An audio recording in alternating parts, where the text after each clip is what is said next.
ఇప్పుడు పెట్టారు.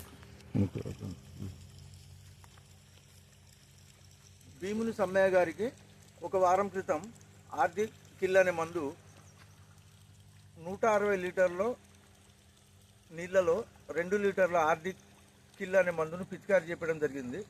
దాని తర్వాత 5వ రోజు మళ్ళీ ఆర్డి కిల్ అనే మందు 100 లీటర్ నీళ్ళలో పిచికారి చేయించడం జరిగింది. దానివల్ల ఆ మొక్క వేరు వ్యవస్థ కొత్తగా వస్తుంది. కొత్తగా వచ్చిన తర్వాత మళ్ళీ వారం రోజుల తర్వాత ఆర్డి గ్రో అనే మందు ప్లస్ యాక్షన్ కింగ్ అనే మందు ఈరోజు 100 లీటర్ నీళ్ళలో పిచికారి చేయించడం జరుగుతుంది. దీని తర్వాత రైతు తడి పెట్టుకుంటే ఆ మందు యొక్క ప్రభావం అనేది ఖచ్చితంగా కనబడుతుంది. అది మొక్క బతికే అవకాశం 100% ఛాన్సెస్ ఉన్నాయి. కాబట్టి ఈరోజు అయితే RD grow RD action king అనే మందునైతే సమ్మయ్య గారికి పిచికారి చేయించడం జరుగుతుంది.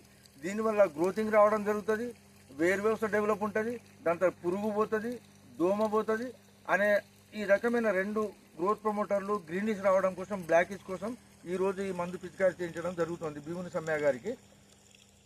ప్రతి ఒక్క రైతు ఆర్డి కింగ్ అనే మందును తడి పెట్టుకున్న తర్వాత ఒకసారి పిచికారి చేయాలి. ఇది 100 లీటర్ల నీళ్ళలో 2 లీటర్లు ఆర్డి కింగ్ అనే మందును కిల్ అనే మందును పిచికారి చేయించాలి. మళ్ళీ వారం తర్వాత మళ్ళీ తడిపెట్టి 100 లీటర్ నీళ్ళలో 1 లీటరు ఆర్డి కిల్ అనే మందును పిచికారి చేయాలి.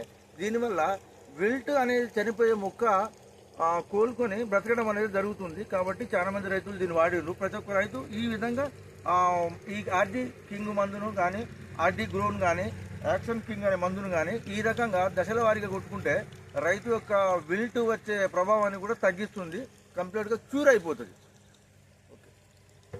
ఒకసారి చూపించండి.